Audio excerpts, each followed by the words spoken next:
Hey guys! So I'm going to be talking about what I thought of the podcast Serial and the first one we watched for English class.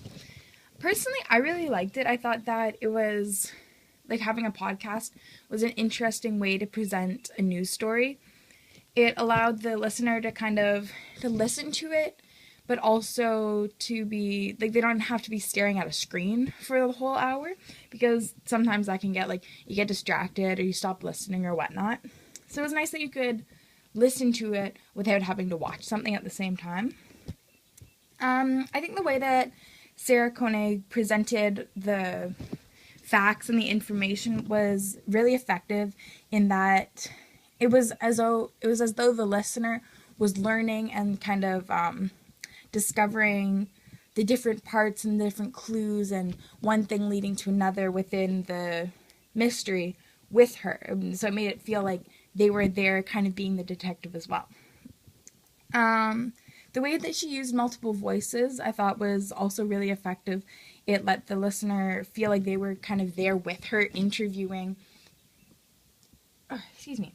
It was like they were there interviewing not the suspects but witnesses, other people involved in the case with her, and so I found it to be very engaging.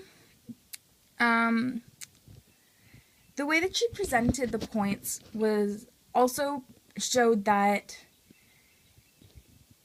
she didn't have a bias when she started. She went into it with an open mind, saying like he could very well be guilty, like they charged him with, or he could be innocent. We don't know.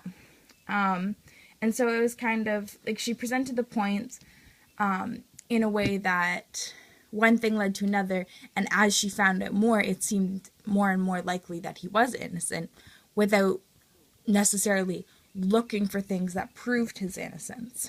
And the other thing that made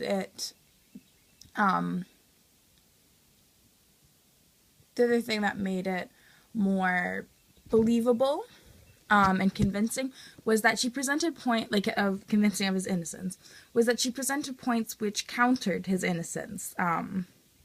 Things that his friend Jay had said that, oh, he was with him, or even things that Adnan himself had said over the phone that he wasn't really sure where he was at that time. In terms of the tone of her voice and the style that she was speaking, I found that the informal tone made it really easy to listen to and to understand.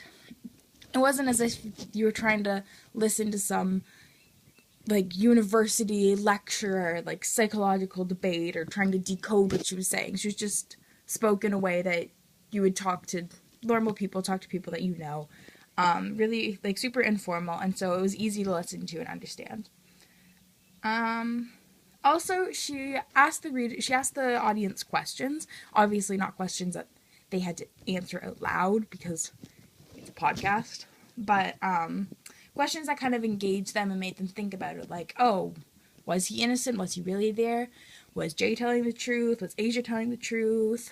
Why didn't Asia want to speak to Sarah at the beginning? Things like that, and those types of questions. And so it engaged the reader and helped them to think a little bit more and to really be to almost be emotionally involved in the story, to make them want to keep listening and see what happens. So personally, I found that the podcast and the audio form of presenting news was quite interesting, and also that it was a way that I think could engage some listeners, more than others, more than necessarily a video or reading. Personally, I find that with videos and readings, sometimes if the reading's interesting, sometimes like I'll get super engaged in it, but it's hard to kind of focus. You get easily distracted. And same with television. I don't personally like sitting for a long time. And so being able to get up and go get a drink or something while still listening to the podcast, I found I found that it was effective because you didn't have to be sitting or staring at something for a long time. So I think she did a very good job of presenting the points in a way to engage the audience, make them think, and to hook them and make them want to keep listening. Personally, I quite enjoyed the podcast.